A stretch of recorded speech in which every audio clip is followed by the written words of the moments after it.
Good morning, everybody. It's Susan. I'm here in my studio today, and I have had a request to do another tutorial on how I do my fabric flowers using my heat gun.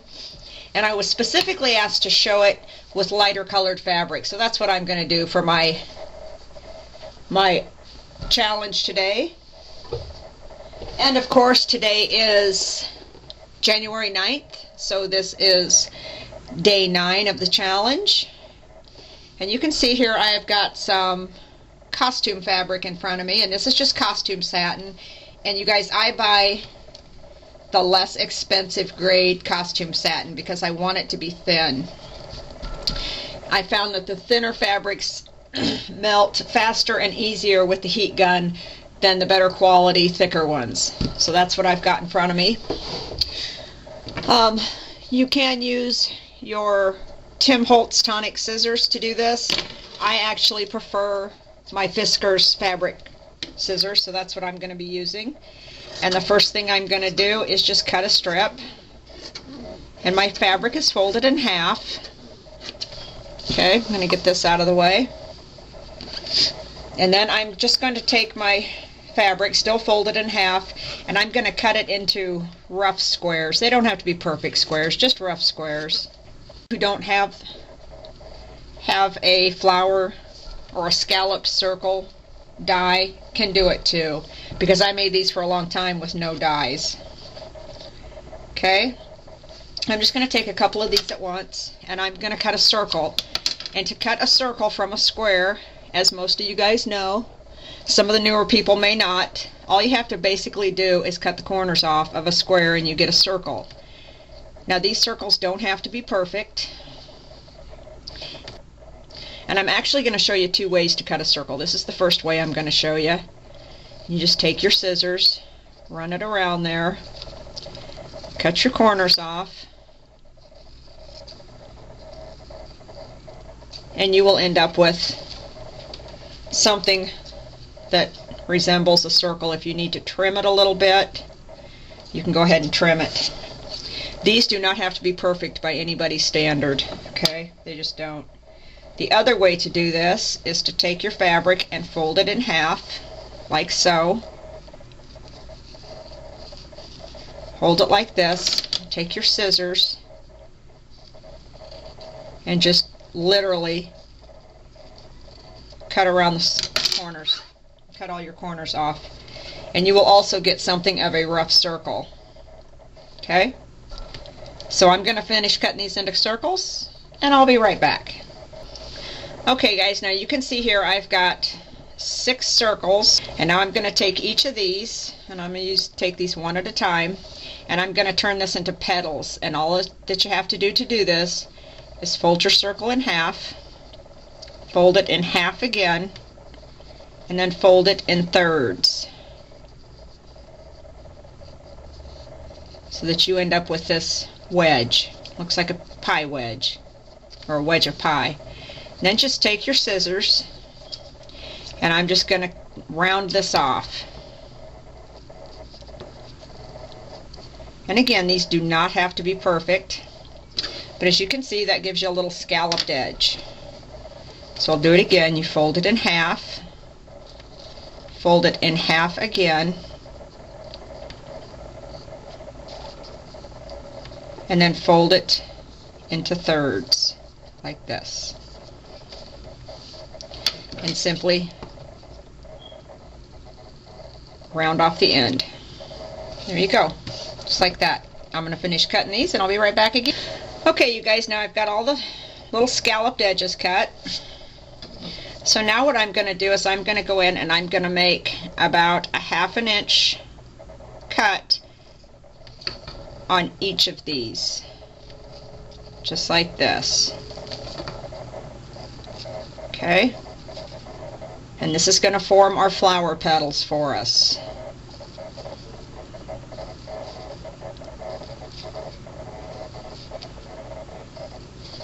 See there?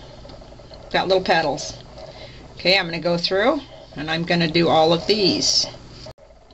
Okay, now that I've got a bunch of these cut, you can see I have brought out my long-handled tweezers. These are a very important part of making these, you guys, because you don't want to get burned. And I have my heat gun, my heat tool. So, but what I do, and it's going to be loud, you guys, and I'm sorry, there's no way around it being loud for me to show you how to do these. Basically what I'm going to do is I'm going to turn on my heat gun. I'm going to start by heating the center, and what that does is that'll kind of separate these petals so you can see them a little easier. And then I will hold on to two and heat them. And what they're going to do is they're going to melt and curl. Okay, so let's get started. And again, I'm sorry it's so loud. There's just no way around it with this gun. Okay, like I said, I'm going to start by heating the center. And you want to be careful, because once these heat guns start getting hot, they get really hot in a big hurry. Okay, you can see there it started to melt a little bit.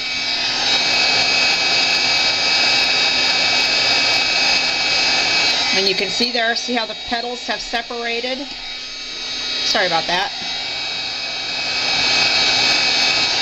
And you guys, another thing I want to caution you about is touching this fabric once you start heating it. Be careful that you don't get burned, because this is a polyester fabric. In other words, it's plastic. It's made from very fine plastic fibers. So you can imagine this will get extremely hot. So be very careful about touching it. And you're going to see me touching them because I do, but you guys just be careful. Okay, now I'm going to put my tweezers here, and I'm going to heat it from behind, like this. See how that's curled a little bit? I'm going to go to the next two. And again, I'm heating them from the center of the flower out, as opposed to heating it this way. I'm heating it this way.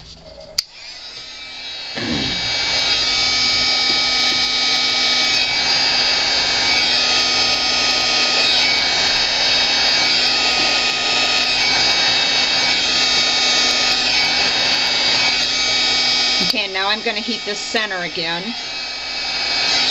Okay, and that's it. That piece is finished. And it's kind of disformed and funny looking now, but you'll see how these come together. I've got a couple more here that I haven't done already. I did several ahead just for the sake of time and noise. So I'm going to go ahead and get these done as well. Okay guys, you can see here I have all of my pieces melted and ready to go. And at this point I want to show you guys something, because this was one of the questions that the person who asked me to do this tutorial again had. And she said when she used a lighter or a candle or whatever it was she used with an open flame, that she couldn't really make flowers that she could use because the backs got all black and soot. Well, this is the front of the flowers I just heated, and here are the backs. And you can see you don't get that burnt effect. Your fabric melts, it does not actually burn, so none of your flowers are discolored from the flames. Okay, so now we need something to stack all these on. So I've just got some cardstock here, just a piece of leftover. I've got my 7/8 punch, and I'm just going to punch a circle. And if you don't have a punch exactly this size, it doesn't matter. Use the size you have. This isn't going to show. You could use a square on the bottom and it wouldn't make any difference in the world. I just happen to have my new punch handy, so that's what I'm going to use. So now, sorry about that, needed a drink. Now I'm going to take my pieces and I'm going to kind of sort them roughly by size. Kind of from largest to smallest here. Because that's how I want to stack these. You want to start with your biggest piece and stack to the smallest. Here's my little circle. Let me make sure I'm on frame. Oh yeah. And I have my handy dandy yet broken, see there, I broke it the other day, and disgusting heat gun, but it doesn't matter, I like it. And I'm gonna put some glue on my little circle, and I'm gonna take my largest piece, my largest and flattest piece first, and I'm gonna put that on there. Okay, Now from this point forward, when I put glue on to glue these together, I'm only going to put a dollop of glue in the center. I'm not going to put a whole bunch of glue out here. It's going only in the very center here. And it doesn't take a lot of glue to hold these together. And then when I put my next one on, I'm going to kind of stagger my petals so that they're not lined up. And I'm going to try as best I can to only touch the very center to stick it down. And as we build this flower, you'll see why that's important to how the flower turns out. And again, a little dollop of glue in the very center. And I'm going to offset my petals with each layer so that my petals don't line up exactly. And I'm going to, and you can see I'm kind of squeezing this a little bit.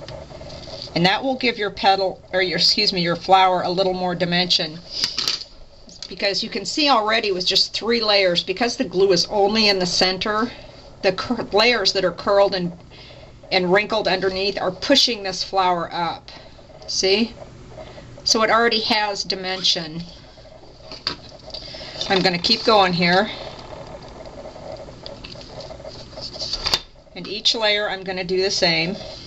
And yeah, now I'm using tweezers because that glue soaks through and I don't want to get burned.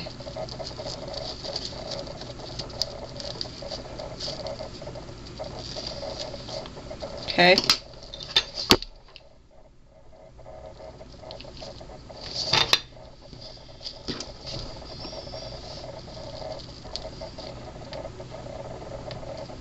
And this time I'm holding it on there and I'm actually pushing down to push that center of all of the layers flat. And again, that will cause the outsides of the circles to curl up around it. Okay.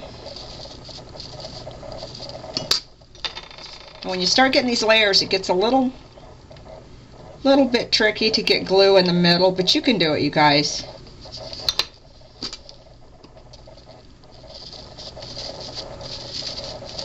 And there again, on this one, I'm pushing that down so that my edges curl up around it. Okay, and one more for the middle.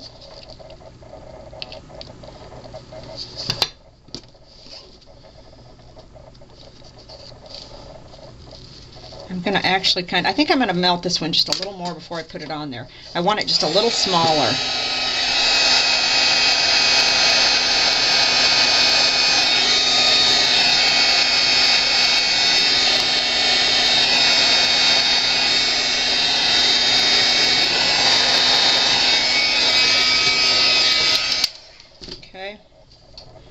I may have to put some more glue in there. I think we're okay though. There we go. Okay. And there is your basic flower.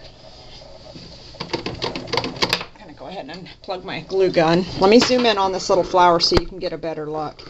And I'm going to put it on here where there's, whoops, my center came out. Apparently my glue got cooler than I thought it did, and that did not stick.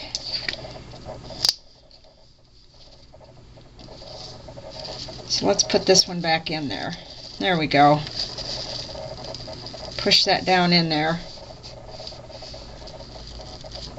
That's what happens when you stop and reheat. You apparently need to add a little more glue. Okay, let's get in here so you can see this. There you go. That's your basic flower right there. It looks really cute as it is. I'm going to zoom back out. But there are some other things, not quite that far. There we go. There are some other things you can do. And I'm going to make this flower to go with the other flowers that I made the other day for the virtual crop coming up at Your Paper Pantry. And you can see here, let me dig these out, sorry for the mess. See, I have a whole bunch of flowers. Here's another one that I made. I really love this one. That's going to go. And there are all those that I made the other day. So I've got them all in my box, saving them for the crop. Okay guys, what I have done is I've gotten a little spray bottle, and I get these at Hobby Lobby, 99 cents. I'm sure you can find something similar at Joann's or, you know, whatever craft store you happen to have in your area. And what I'm shaking here, this is the paint, if you recall. Hang on, let me get it open. There we go. This is the paint that we mixed up the other day when we made the first set of flowers with paper. And get this stirred up. And I saved my leftovers because I knew I was going to make some fabric flowers. And I just wanted to keep it so that when I got to fabric flowers I could show you guys this. Alright, so I'm going to take this and try as carefully as I can to pour it into this bottle, and we'll probably make a mess, but I don't really care at this point, I guess. Oh, I did it. Okay. So I've got that in there. I'm going to set that aside. Now I'm going to take my water bottle, just plain clear water, and I'm going to add some of this to it. Okay, there's that. And I am going to get out my mica powders. And I think I want to use the gold. The other flowers had gold, so this is some pearl gold here. Kind of like the iridescent gold. I'm going to put some of that in there. And because these particular mica powders are not, they don't have the binder built in, I also need to add some gum arabic in here. So I'm going to put a little gum arabic in there. And incidentally, these are the mica powders that Jill, who you guys all know as Stampyra, was kind enough to share with me. And now you can see I've got my powder in there, but I need to shake it. You know, and this is no different than shaking any of your other mica powder mixtures, whether it's the Ranger with the Perfect Pearls, or whether it's Glimmer Mist, or Maya Road, or whatever. They all have to be shook. So, okay, I've got that all shook up. Okay guys, I'm back. And what I've done is I've gotten my paint out again, because now that I've got a little subtle color, I want to darken it up. Okay? So I'm just going to go ahead and put my paint right in here, because I know I can shake it and get it mixed. I've got some red. And as you may recall, we also use this, that's not the right one, that's Thistle. I don't want that one. Hang on, I'll have to grab the right one. Got some Spice Brown, just like we used the other day. And let me grab the other red that we used. And it is the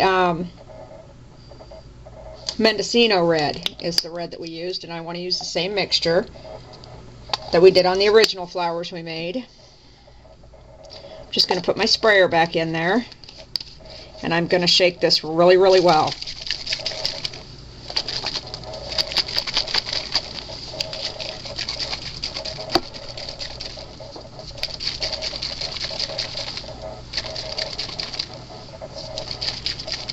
Okay, there we go. You can see it's much more saturated with color. And you can also see by comparing it to this flower that we're pretty close to back to the same color we had the other day when we were painting flowers, paper flowers.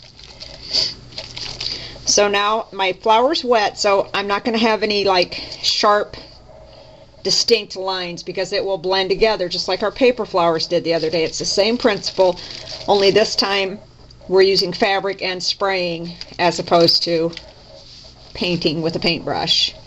So I'm going to spray this on, and I'm actually going to use my tweezers, just more so you can see better, because if I keep picking it up with my hands, my fingers will be blocking your view. I'm going to saturate this pretty good.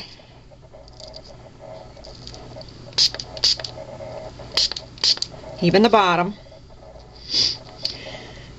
Okay, you guys, and I'm going to let this sit here and dry, and then I'll show you the last step that I use. And you don't want to try to dry these with a heat gun, just saying. So I'm going to let it sit here and dry, and I'll be back in a little bit, and we'll do the last step on this. Hi guys, I'm back, and this flour is pretty well dry. It's not completely dry, but it's pretty well dry. And the last step that I do when making my flowers is I like to spray them. And what I've got in this spray bottle is a mix of half starch and half water. And you guys, it is just plain laundry starch, fabric starch. You can buy it in the laundry section at Walmart or Target or wherever it is that you like to shop. And I will spray my flowers with this because it makes them more durable. It makes them very stiff so that they don't squish. Let's move this. There we go. Let me zoom in here and get you one last look at this.